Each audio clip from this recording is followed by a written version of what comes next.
All right, I have my intro tapped here. Hello, everyone, and welcome to the first episode of ICC, Interesting Conversation Corner, a series where I chat with a bunch of interesting progressive people looking to advance progressive causes all across the United States. Today, for our first episode, we have Chris Kallas, a former congressional candidate in Illinois 8th District and political science degree haver from the University of Illinois. As a former political science major, I definitely think that's pretty neat. Welcome, man. It's awesome to have you. Well, thank you very much, Alexandria. I appreciate you inviting me on. Of course, of course. So, with Zoom's limited time, we'll just get right into the questions. Heck yeah. Um, and I try to make them actually a little bit more interesting than just, oh, why did you get into politics? Where are you from? I try to make it a little bit more engaging so that way both us and the audience actually have something interesting to learn. So, for the first question, how has your political science studies helped you see through some of the games that the politicians will play on their constituents? So the political science studies that I had gave me a really good baseline of what actually mattered. I like to use the analogy if you've ever seen Parks and Recreation. Ben Wyatt, he creates this game, Cones of Dunshire, and in one of the big moments, he says he wins the game by saying, "Well, you all forgot what was important. It's actually the cones that matter." And it's truly paying attention to what actually matters in the election, and it's the people that you contact. It's number of contacts, it's number of doors knocked or calls made, and it is not the amount of money you spend. Truly, my campaign had 1/50th the amount of money at the beginning that some of the other people in this campaign ran with, and we were able to stay neck and neck with them, and we were able to punch way above our weight class because I just concentrated on what was important. That was making calls to constituents. That was number one, and number two, it was very easy to see when people are angling to answer a question. I studied campaigns and elections, and I worked on one campaign, volunteered for another campaign. I volunteered for the Obama campaign, and then back when Bill Foster was what passed for a progressive, I worked on his campaign out in rural Illinois. It was him or the Tea Party. Those were the two options that I had if I wanted Oh, to work that's in a raw politics. choice. It was well at the time having us. He was one of three scientists that was in Congress, and having that perspective I think is important. And then True. even out there in rural Illinois, he won a special election, and for him to have been able to kind of garner some amount of support from rural America meant that even as a scientist who, I grew up in rural America, you get this. What do I want to say here? It's like some people have a chip on their shoulder about other people knowing more than them, but that's just the human condition. Anti-intellectualism. Yeah, it is a bit of anti-intellectualism, but then at the same time, it's hard to not understand where they're coming from when a lot of the liberal politicians come out from the cities, if they are going to come out from the cities, and Yeah. they basically lecture at them and say, "Well, don't worry, it's all gonna be better when I get into office."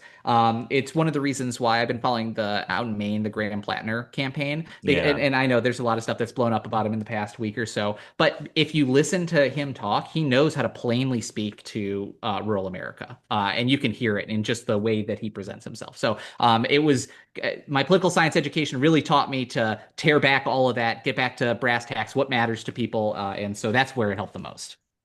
Oh yeah. Oh yeah. What methods have you found most successful in getting non-voters engaged? That's a tough one. We were really focused on contacting people who voted before because in a campaign, especially when you're not churning a lot of donations, like I had a lot of people donating, but it wasn't a large amount of donations to be able to then spend that money on like ad campaigns and that type of thing. And so, sorry, can you repeat the question to me? I want to give you a fair answer here. What methods have you found most successful in getting non-voters engaged? But I did have a few conversations with people who I was trying to attract to vote in the Democratic primary, and that's the reason you focus on voters is because in a primary you need people who are already engaged in the system. And the hope was that as we got closer to the actual election, we were going to be able to turn some of those small dollar donations into more outreach. But the conversations that I had one on one, the things that spoke to them were kind of your meat and potato economics. When you're in a recession, when your neighbor loses his job, and you're in a depression when you lose your job. Well, there's a whole bunch of people out there who they have jobs, but they know that they're in a depression. I talked to a bunch of people who weren't going to retire. They just were going to work until they died. A bunch of people who just can't get sick because they've cut healthcare out of their monthly bills because they have to, because they can't afford to live. And talking to some, it's like I learned 10% of the people in my district, which is around 75,000 people, live with a disability.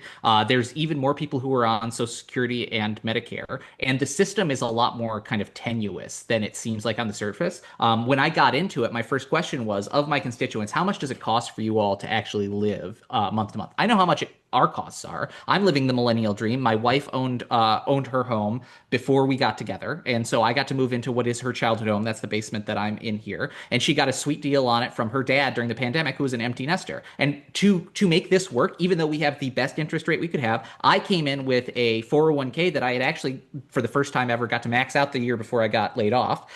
We were in a great situation. We still have two roommates who are helping us pay bills. And if we didn't have those, our bills, we would be underwater. We would be spending more than we earn.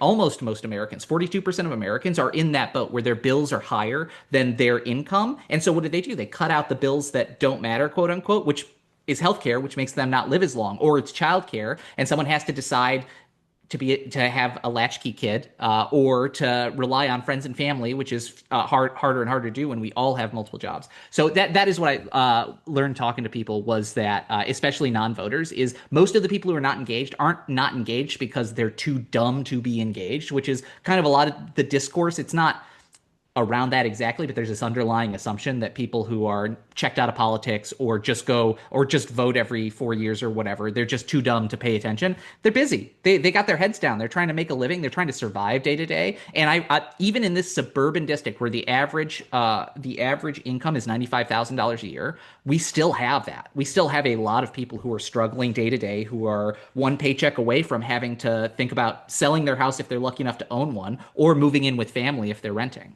Mm. If they're lucky enough to have family they can move in with, of Yeah, course. yeah. Oh, that's brilliant. And I can attest to that. I was one of those apathetic voters, and that's the exact situation, spending more money than we're putting in. The only reason I'm fortunate enough to have a roof over my head is that my grandfather was fortunate enough to get with the electrician workers union, and they, actually fought hard for him and stuff like that. So yeah, yeah, very relatable. Geez.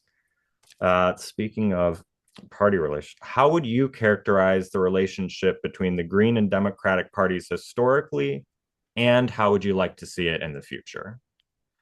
So, as much as I've studied politics, I haven't studied the specific history of the Green Party as it relates, especially to the Democrats. It seems like if we were in a functional democracy, i.e., something that was closer to a parliamentarian system, where we would have a what I'd call a pressure release valve for a lot of these views that don't fit exactly in party lines. The Greens really are the like left wing part of the Democrats' tent. Not that they're inside the tent, but when you get into the left wing part of the progressive part of the Democratic tent, you get a lot of green ideals that are there, and then that spills out into the Green Party at large. I mean, I feel like it's the same fight. The progressives and the Greens have the same fight ahead of them, which is against the corporate interests that control both parties that control Congress. And so there's a lot of overlap. And to be honest with you, the further we get into this administration, and I was just looking at the clock because it feels like it's been years, but it's been 9 months and some change. The more it is, we're all in the same tent, and that tent is not fascism and not authoritarianism. And we're all fighting towards the same thing. Unfortunately, I think there's going to be, well, fortunately, but unfortunately, there are a lot of corporate Democrats and corporate Republicans who are in our way, who we're going to have to tear through before we're able to get to the actual change that we need to. Mm. Yeah, yeah, I agree with a lot of the same sentiments. I would say historically, typically speaking, the metaphor I like to use is sort of a wave, where the Greens are sort of the crest of the progressive wave. They're sort of spreading into mist. They'll easily divide amongst each other. They're small, but they're the front of it. They're coming up with the new ideas like the Green New Deal. And then when the more progressive base of the Democratic Party, the sort of bulk of the wave, gets behind that and starts pushing it forward, then you could actually get some momentum. So I think the Greens' size historically has actually been a benefit to allowing them to come up with some more creative ideas. And then once that gets more honed within the progressive movement, we start to actually enact some change. I have a business degree also from the University of Illinois, and it's the early adopter curve, right? The Greens are the ones who are on the early adopter part of the progressive spectrum, and then they are bringing the progressive Democrats with them. And the progressive Democrats, if all things go well, are dragging the corporate Dems with them, because there's not going to be a way to win an election if you're not at least on the side of the people in some nominal way. 100%. I wrote down extra questions to make sure I could pick my favorites. Um, how do we balance trying to build a collective opposition to what Trump is doing with ICE, while at the same time not letting certain Democrats that funded ICE's buildup in the first place off the hook? Well, I feel like to move forward, I don't particularly care who has to be on or off the hook. What you have to do is get to a place where it is untenable from a public relations perspective for them to remain in the position that they are in if they believe the things that they continue to believe. One of the things I said at the debates is, and I believe it wholeheartedly, we as an electorate have to just wholly reject people who take obvious corporate shill money, and a lot of that. So APAC especially, right? J Mhm. Street. There's a bunch of other organizations that fund. Unfortunately, there's a lot of foreign groups who fund American elections. We have to wholesale just not vote for those people anymore, and we have to make it clear we're not voting for those people. And even if it's just 5 or 6% of the electorate that they would have otherwise gotten, that can swing an election. So I think that's the number one thing is that we all just stop voting for these assholes who keep taking APAC money. Amen to that. Amen to that. Hmm.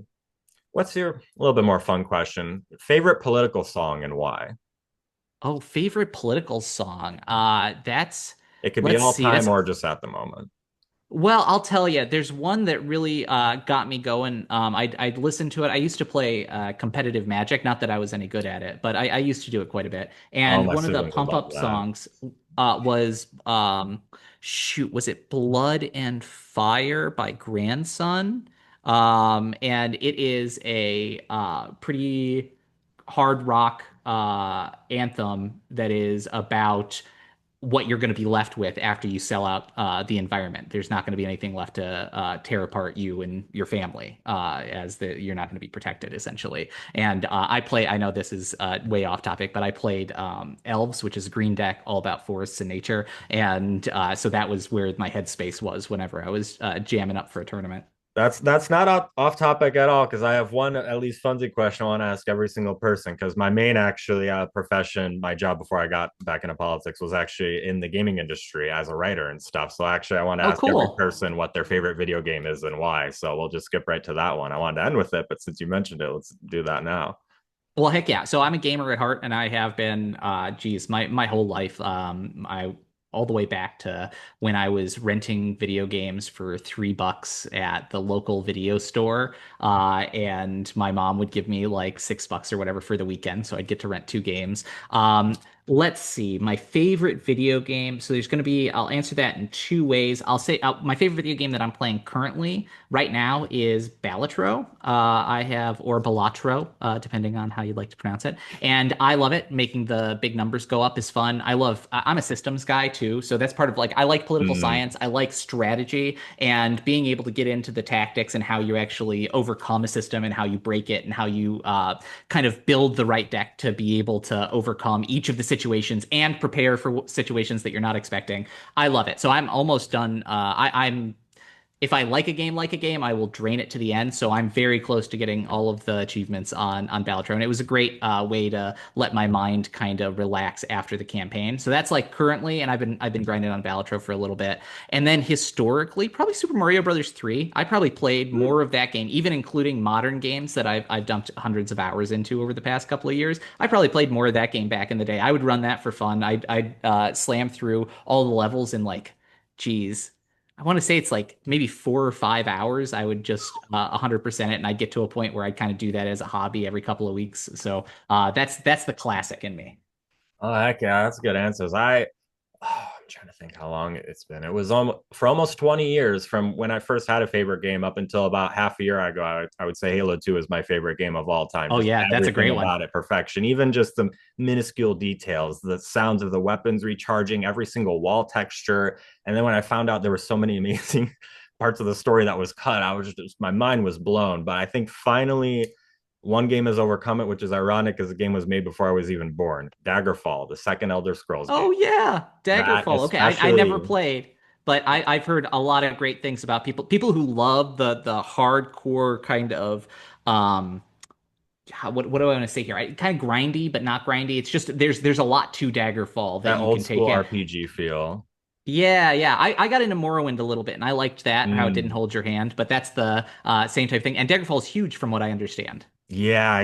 It was for almost a decade the largest game ever. And yeah, I'm such a nerd. I have a list of every single game I've ever played, so it's gotten over 300, and Morrowind's in my top five, so it ranks pretty up there. Oh, that's cool. Uh, this is a bit of a meta question, but why does Hmm. history matter? History matters because we as a species only have so many different pathways that our neurons take. And if you study history, you know how you've heard the saying that history doesn't repeat, but it rhymes pretty damn well. I Yeah, think that was attributed to Twain. It's very true on the scale of populations, especially for human beings. If you are zooming into a certain part of the world will react basically the same way to the same stimulus over time. And we only have a few different types of reactions that we have, even as a populace, as a bunch of people. As an individual, nobody understands population mechanics. Nobody understands how many people there actually are in the world, in the United States, let alone in the world. And so when you get into that kind of meta idea of looking at how people react to those situations. Going back in history lets you see how they're going to react, even if it's not a one-to-one scale. And I use that actually factually in my day-to-day life. Maybe this is not a day-to-day occurrence, but during the pandemic, I was working, I was commuting in 5 days a week to the office in Chicago. And the day that it happened, I walked out and it was literally like a horror movie. They were taking there was a case in my building, but it was a huge building and it wasn't in my company. And I walked past that office and they were taking all it was hazmat suits taking out furniture in wrapped in plastic because they had no idea how actually devastating or not devastating or how this was all going to play out. And I didn't know obviously anything about COVID. I am not an immunologist, and my science degree is in political science, which is a relatively soft science. I can look at stat sheets though, and so what I did is I was like, okay, well, what happened during the last big one, during the Spanish flu? How did people react? What can I expect? And I looked back, and the historic precedent was that you're going to have a faction of people who don't like it, and they don't like it so hard they're going to fight against anybody who's talking about it or doing anything about it. There were anti-maskers back then. There were anti-masker campaigns. So I knew that there was going to be some sort of population difficulty. I also knew it was going to take 3 years to get through it. I mean, maybe that's not an exact timeline, but looking back, that's how long it took for the Spanish flu to become endemic and then just become an annual flu. So when I was making my plans, especially early on in that first couple of months, I was making plans for myself, and then I met my girlfriend right before COVID, and we ended up moving in together a couple of weeks after the shutdown, so we'd be in each other's COVID bubble.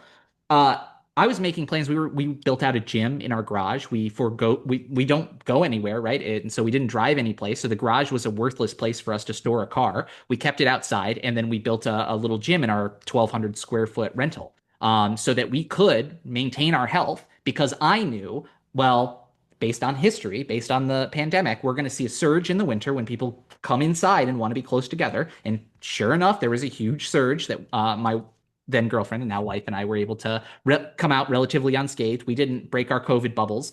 We knew during the summers, especially because of the pandemic, that outside activity, or by the previous pandemic, that outside activities were going to be generally our go-to. So we planned to be able to do those to keep our sanity. And any decision we made had a multi-year horizon to be able to get us to what I thought was the end of the pandemic as a uh, national catastrophe and as an ongoing part of the mismanagement of our healthcare system. Obviously, it wasn't going to get better and go away, but anywho, all of that to say, you look back in history and you get a little bit of a blueprint, and it's better than nothing. And we'd obviously change our plans and edit it as COVID threw us new things that were different, right? Like you didn't have cell phones, you didn't have Discord back then.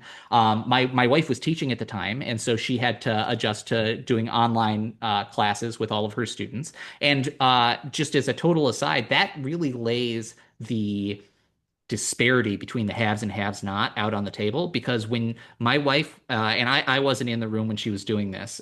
We got her a room in the house so that she could have privacy for her and her students. But she told me afterwards that one of her students had for the something like third day in a row joined from a moving car because his dad was an Uber driver and couldn't leave him at home alone.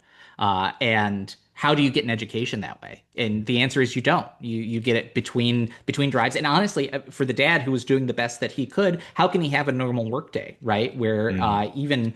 over the course of a day, I know that we all have to give up certain things, especially when times are hard. But you don't get to listen to the radio. You don't get to have the noises in the car that you normally have to. If you're an expressive driver, you obviously now have to deal with there being a whole classroom of students who are riding along in your Uber, who you have to otherwise you wouldn't care about, like being not swearing or kind of being Yeah. on your best behavior for. And then the kids who didn't have a place in their house to be able to go where it was quiet or where they could work, right? That was a common thing that the stopgap was my wife making do and doing the best she could to teach those kids. But anyway, that's how we kind of approached the pandemic looking back. And you could do the same thing with ICE. And we kind of talked about it pre-show. But if you look back in history, you look at Japanese internment, you look at the terrible Dred Scott era, you look at the Red Scare era, and police were used like this previously, and they weren't called ICE. They were various departments that were legalized to do the bidding of the president or the Congress, whichever corrupt part of the government was wielding them at the time. And they did it, to go back to our discussion on populations, to so few people, all things considered. And it angered so many people to make the situation untenable. And the same thing is happening now, right? The support that Hispanic Americans had for Trump has completely fallen out because he is now directly attacking their communities when he said, we're just going to take out criminals. One out of every, maybe it's like 1,000 immigrants commits a violent crime. So it should be maybe 1 out of 1,000 people has to be checked out, right? They're not doing that. They're grabbing whoever's nearby, and those are people who are going to church. Those are people who are working their jobs. Those are sole income breadwinners for their families. And now you're taking the sole income winner, and now you're creating two dependents who, what are they going to do, right? And maybe they get nabbed later on. Maybe there's mixed legal status across the household. It creates such pain and misery that Americans, our neighbors, being taken from us, we can't stand it. We never let it happen for too long. Even though most administrations who do it, they try to do it so fast. They try to get everything going so quickly that we can't react. And in an era of social media and cell phones and being able to have instantaneous coverage, you can't get away with it. So for all of the bluster that we've had over deployments of National Guard troops. By the way, 300 National Guard troops in a city like Chicago, which has including the suburban population, a population of like, geez, what, 9.5 million people? It doesn't make any sense. Using the U.S. government or the U.S. military on American populace doesn't make any sense. The U.S. military couldn't hold Afghanistan, a place with 21,000 or 21 million people in it, right? And to think that they could subdue even a single city across the United States is laughable. But that's not to say they can't inflict cruelty. But unfortunately, unfortunately for them, the cruelty is going to have the opposite effect that they want. It's going to show, it's going to lay bare to the American people, just like it has done every other time, that they are the ones that are willing to inflict it. And then we're going to stand up and say, no, get out of here. We're done with this. And they're going to try all these stupid tricks, like mid-decade redistricting, which have never worked before, to be able to steal an election. It won't work this time, as they're just going to find out that that same population advantage that they do not have, and now that they're fighting against it, is going to crush them. And I hope it does thoroughly enough to have this strategy scurry under the rug for another 60 or 80 years. But that's another thing, running back to your question. That's how history repeats itself, right? We get far enough away from some of these terrible events. They don't look as bad. People start adopting these attitudes as a way to be edgy and stand out.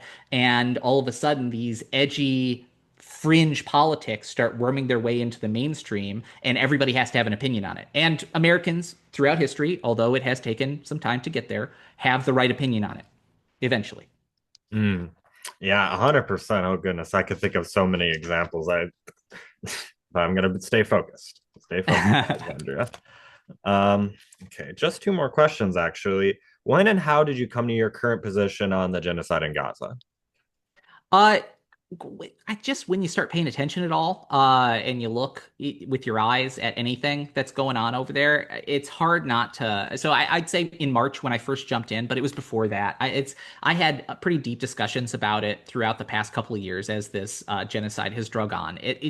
As early as a few months after, it's like it's hard to not as an American, feel really put upon by American propaganda about Israel and having the right to defend itself. And if you're not having the images like blasted into your face, it is a reasonable position to adopt. Well, one party was attacked, the other party is the attacker. Of course, the attacked party has to make sure that they're safe. But when you see the footage, and it doesn't even have to be graphic, just aerial footage of Gaza before and after, that has been the thing that has convinced the most people that I've talked to, conservative and liberal alike, who were maybe either wishy-washy or on one side, the Israel side of the fence.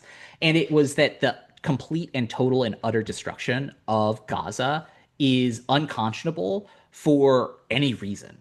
There's truly not a reason that you could make up that would have allowed that action. Like everybody in Gaza would have had to have been a trained soldier rather than what they mostly were, children, who were actively taking up arms and actively like marching on Israel. And truly, even then, the entire population of Gaza wouldn't stand a chance against the IDF because of the advanced arms and the weapons and support. So it is probably, if I had to put a firm timeline on it, maybe November of last year is when it went from maybe this is something that is reasonable to definitely this is something unreasonable. And it wasn't from that time, but now as time's gone on, again, looking back at history, you've got to compare it to some other genocides that we've seen in the past. And you can compare it directly to World War II and directly to Germany. And you can ask this one simple question: all else being equal, how many civilians to enemy combatants are being killed?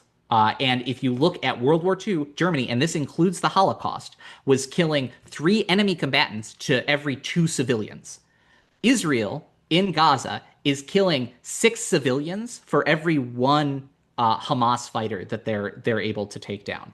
It is it's a war of it was a war of complete annihilation. And now, even though Israel seems to be willing to break the ceasefire, it seems like they're moving back towards the politics pre-war, which is you do whatever you want with the territory as much as you want whenever it's convenient, rather than an all-out full offensive all the time. It kind of like it's like having it's the same type of strategy that it seems like the current administration is using with Venezuelan drug runners. They are this amorphous entity. You don't have to prove anything about it. You just have to target a boat, blow it up, and say, "Hey, we stopped the bad guys." And maybe you get a bump in polling, or maybe you get I don't know, you get some sort of perceived benefit from it. And the same is true in Israel, especially with the far right cabinet that has been built. There's no problem that can't be then blamed on Palestinian people or Hamas. And if that is the case, then you have to take action. And once action is taken, whether or not it was successful, they get to hold it up as a victory. It's that same type of thing. And once you see through that, it's like, just look at the human cost. And to counter one of the many talking points that I've heard about it is that, well, Hamas was holding these hostages. If in America there was a hostage situation in a building and you were able to shrink the population of Gaza and the population of Hamas and the population of Israel down so that you could look at it on a building-wide perspective, and it was 100 people who were in that building, literally killing 70 people that are not at all involved in the situation just to get at the hostages is unconscionable. And any police force that was kind of in that situation in America would rightly be under intense scrutiny and probably criminal charges after the fact. We wouldn't accept that. I mean, even on situations which have a much lower body count in America, and I'm not saying we don't have a problem with policing, we obviously do, but a police officer can't gun down 10 people and then go back and have a report written about them, or a glowing newspaper article written about them, and then continue to do their job, right? At that point, they're going to be run through trial after trial after trial after trial, and they're going to have to prove it. We've seen that with as few as one person being killed unjustly by police, that we can spin up, and we don't always, but we can spin up this justice apparatus that will then hold them accountable. There's no such apparatus right now for IDF soldiers in any part of Palestine. I've heard, I talked to someone who traveled over there for, she's Palestinian American, and she traveled to the one place where you can fly into and then rent a car to be able to get to, she was going to the West Bank, Hmm. and she rents the car. She goes to the one place where you can, the one checkpoint you can go to cross the border with a car. And the soldier says, nope, you can't. We're not, nobody's allowed in today. There was no reason to deny her except for the fact that at these checkpoints, each of the ones in charge are wholly dictatorially in charge of these checkpoints. You can't argue with them. There's no paperwork you can show them. She ends up going to two other checkpoints. The second one also denied her. The third one was a walking checkpoint only. They said yes. So they had to leave the rental car behind that they paid for. And they have to go, and that they were going to visit family and go to a place of worship. I can't remember if it was one of the Christian churches or whether it was a mosque. But she ends up getting there, and then the Israeli guard who is guarding that says, no, no worshipers are allowed in today after such and such a time that he made up. And so she just had to go stay with family, wait until the next day when this arbitrary restriction was lifted, right? It's kind of the second class citizen type status that a lot of Palestinians have who have to traverse through Israel to then get back to Palestine. And there's no reason for it. There's no reason for the hostility except that the regime that's in charge in Israel right now makes it so. And anywho, long-winded answer to say that as soon as I became aware of it, I don't particularly care what you call it. It is a genocide. But what we need to do is put a stop to it, make sure that I think unilaterally the United States needs to send foreign aid through to Gaza and have a wholly controlled corridor that not only the United States, I don't care who else is using it to send aid. What I care about is that the Netanyahu regime isn't in charge then of that one avenue because they can just shut it off whenever they want and claim that there was some piece of intelligence that may or may not have existed to be able to justify it. It is wholly unconscionable. And I'm very proud to say that that is one of the legacies of the impact on the race that I was in, that I had. When I first started, one of the other candidates running for office, I saw her speak at Elgin Township, maybe in May. And the first question of my campaign that I'd ever gotten was about Palestine and Israel, and would you condemn what's happening, and will you take AIPAC money? And it was an easy answer for me. I had built my campaign off of not taking AIPAC money and supporting Palestinian right to self-determination. And so that was a really easy answer for me. I took my time, which was they gave us 5 minutes to answer these questions, and I went and sat down. And then this other candidate for the 8th district, she went up there and she took 20 minutes to not answer the question. She said she would have to read the bill first before she agreed to not continue giving arms to Israel that then they were using in a genocide, and truly just spoke herself into a circle. But then at the debate, she put forward that she was the first one to want to she was the first one to want to sign Delia's bill to stop selling the bombs to Israel, and that she'd always held this position. And I felt such pride because me being in the race helped drag her that way and has helped drag a lot of the establishment candidates from our race that way, which means at least nominally, now whether or not they're going to follow through it on or not, at least nominally, almost every candidate in the race is pro-Palestine in some way or another. Now, you can look by their track record and their answers on which ones actually are, and I'm supporting and endorsing Junaid Ahmed as he's going to get the DSA endorsement, and that was the last endorsement that I really had a chance to get to be able to stay in the race. And so since he got it, I'm going to bow out and endorse him because and I wouldn't do this. I said that at the beginning of this race, I wasn't going to endorse anybody unless I truly believed in their platform. Otherwise, if I was not going to have a path to victory, I wasn't going to stay in and be a spoiler. He's not a corporate Democrat, and he holds the right positions on Palestine. And the first time that I got to meet him and talk to him was after one of the speeches that I gave about how we have to stand up for our Palestinian friends and neighbors. And he came up and he shook my hand and said that he really appreciated what I said. And then when I told him that I was going to endorse him, he said, well, the moment that I fell in love with you was when you told everybody not to vote for anybody who takes AIPAC money. And so he is at least on the level, and he knows personally that 3 of the other candidates were interviewed by AIPAC. and they all thought that there was no way that they were going to beat the progressive candidates in the race. And that is one of the reasons why the person I mentioned earlier changed her position because she couldn't get that APAC money. So it's kind of a sour grapes type thing where she's taking the Mm. one position she can to stay in the race. And since Junaid is the leading fund getter right now, and he has a ton of individual donations, and he's the only. I think he's the only one in it right now who hasn't self-funded. Although maybe I think Sanjot paid back her. She took a loan from her campaign, and I don't think she's gonna finish through with it because she had her loan paid back. And usually, Mm. when you're running a campaign, if you loan your campaign money, that's money that you're okay with, going into the ether. Because if you don't spend it and then you lose, and you came like I don't know what she put in, it was only like $8,000 or so, only $8,000. If you come up $8,000 short, then what did you do all this for, right? So I think that it's going to be a messy race, but I think Junaid's going to run away with it. Here's hoping, inshallah. Last question. We got about a minute left. What are your plans politically between now and the 2026 midterms?